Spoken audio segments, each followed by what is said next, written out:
Teaching online. That's the subject for today. Let's go.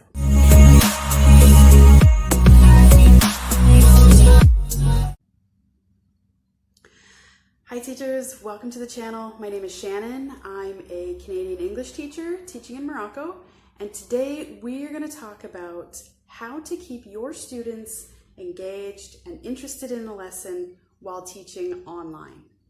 So I've got 3 tips for you today that are going to be really helpful in getting your students to pay attention and really engage with the lesson and really have a good time. So my number 1 tip is to quiz them each session. I use this and it works really great to keep students sort of on task. Things like Facebook and chats and things can be really distracting for students.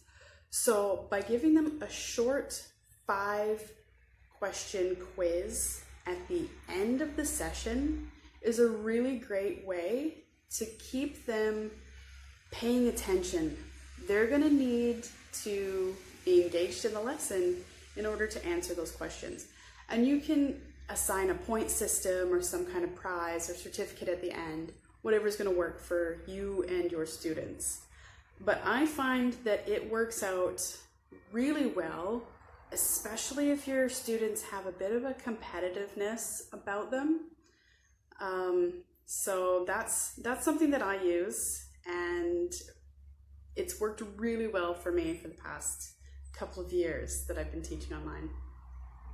Okay, second tip is play games. This one works a little bit better if you have small groups or you're working one-on-one.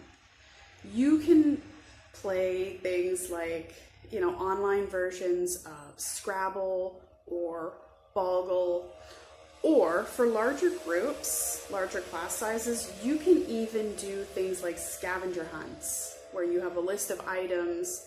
Students have to search around on the internet, find images, compile them, and then share them with you. Students, I find, really like this kind of content rather than worksheets or even discussion or things that would normally work well in a class setting. We have to really use the internet. We have to use our resources. It's what we have. It's full of great activities, so we need to take that advantage and use that with our students. Okay, number 3 is to have your students share their screen with you. I use Zoom and Google Meeting.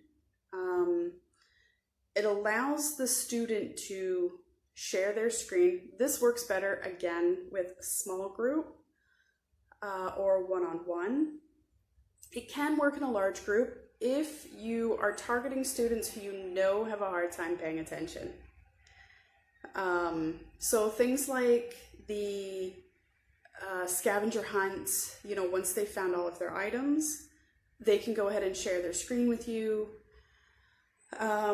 If you're doing worksheets, the student can share their screen. That way you know that they are on task and they're paying attention. So I have my one-on-one students, instead of me sharing my screen with them, I send them the material and have them share their screen with me. And that works out really well. So I hope those tips were helpful for you. I hope you find them useful in your next online session. And next week, I will be talking a little bit about the eyelets. Sorry, I'll be talking about the eyelets next week. I'm going to go through a series of that. If you have any questions, comments, things that work really well for you, put them in the comments below, share them with all of us. And yeah, make sure you are subscribed, you hit that bell notification. You guys know what to do on YouTube, right? So yeah, use those tips. Let me know how they work for you, and we'll see you next week. Bye.